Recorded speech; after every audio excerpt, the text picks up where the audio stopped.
We actually have some Dodgers news to talk about this week on the podcast, with AJ Pollock now signed to a 4, or maybe 5-year deal. Not only that, but since it has been 3 weeks since our last recording, we also delve a bit into the Russell Martin trade as well. Since this is a modern reality, the competitive balance tax looms large for both deals. Also this week we briefly talk about some nuggets from FansFest, and discuss Stan Kasten's comments about the Dodgers spending to Dylan Hernandez of the Los Angeles Times. It has been a plentiful offseason for front office types trying to justify not spending money, and in many ways this sounds an awful lot like we heard 3 decades ago, which brings us to our Dodgers Rewind. If you have any questions for future podcasts, please send them to tblapodcast@gmail.com, or tweet us at @ericstephen or @jacobirch. Dodgers Rewind. This week's flashback was 39 years ago, when a pair of transactions inexorably linked was enough to scare the Dodgers away from the free agent market for 7 full years. The duo known as Stangles, this was still in the relative infancy of free agency, and the Dodgers made a splash by signing a pair of pitchers. The starter, Dave Goltz, got 6 years and $3 million in total. The reliever, Don Stanhouse, got 5 years and $2.1 million. Goltz, per the Dodgers' 1980 media guide, became the first player to be selected by the maximum 13 teams in the first round of the free agent draft in the history of the draft. He had a pretty good April in that first season, but the rest was so underwhelming for Goltz that an April 1980 highlight was the pick for a blurb on his 1982 Topps card. After that, in 1980, he had a 4.76 ERA in 140 innings, including a terrible Game 163.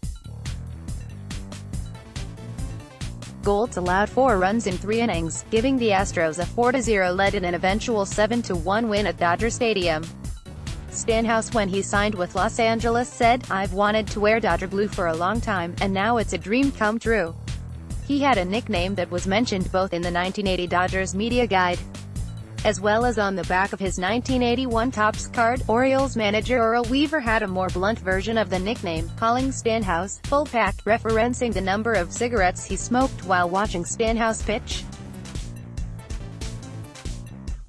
Stanhouse pitched just 25 innings for the Dodgers, all in 1980, with a 5.04 ERA, 16 walks and only 5 strikeouts. He was injured and didn't pitch in 1981, and was released with 3 years remaining on his contract.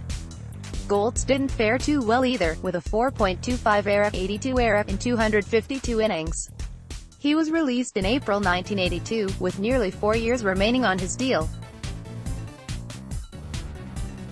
Dodgers were so shook by the failures of Goltz and Stanhouse that they didn't sign another significant free agent for 7 years, not until Mike Davis got a 3-year contract in December 1987. This was terrible with the Dodgers, too, but etched his name in franchise lore with an important walk ahead of Kirk Gibson's heroics in Game 1 of the 1988 World Series.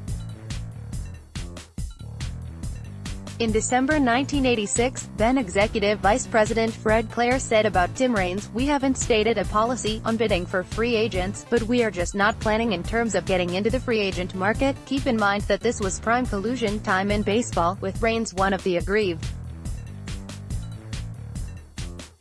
Gibson was too, which was how he became a free agent prior to the 1988 season, falling into the Dodgers' lap. Ownership collusion across baseball was a factor, but the failures of Goltz and Stanhouse were also a large part of what kept the Dodgers away from free agency for the better part of a decade. Podcast links: RSS feed, episode link, time, 56 to 42.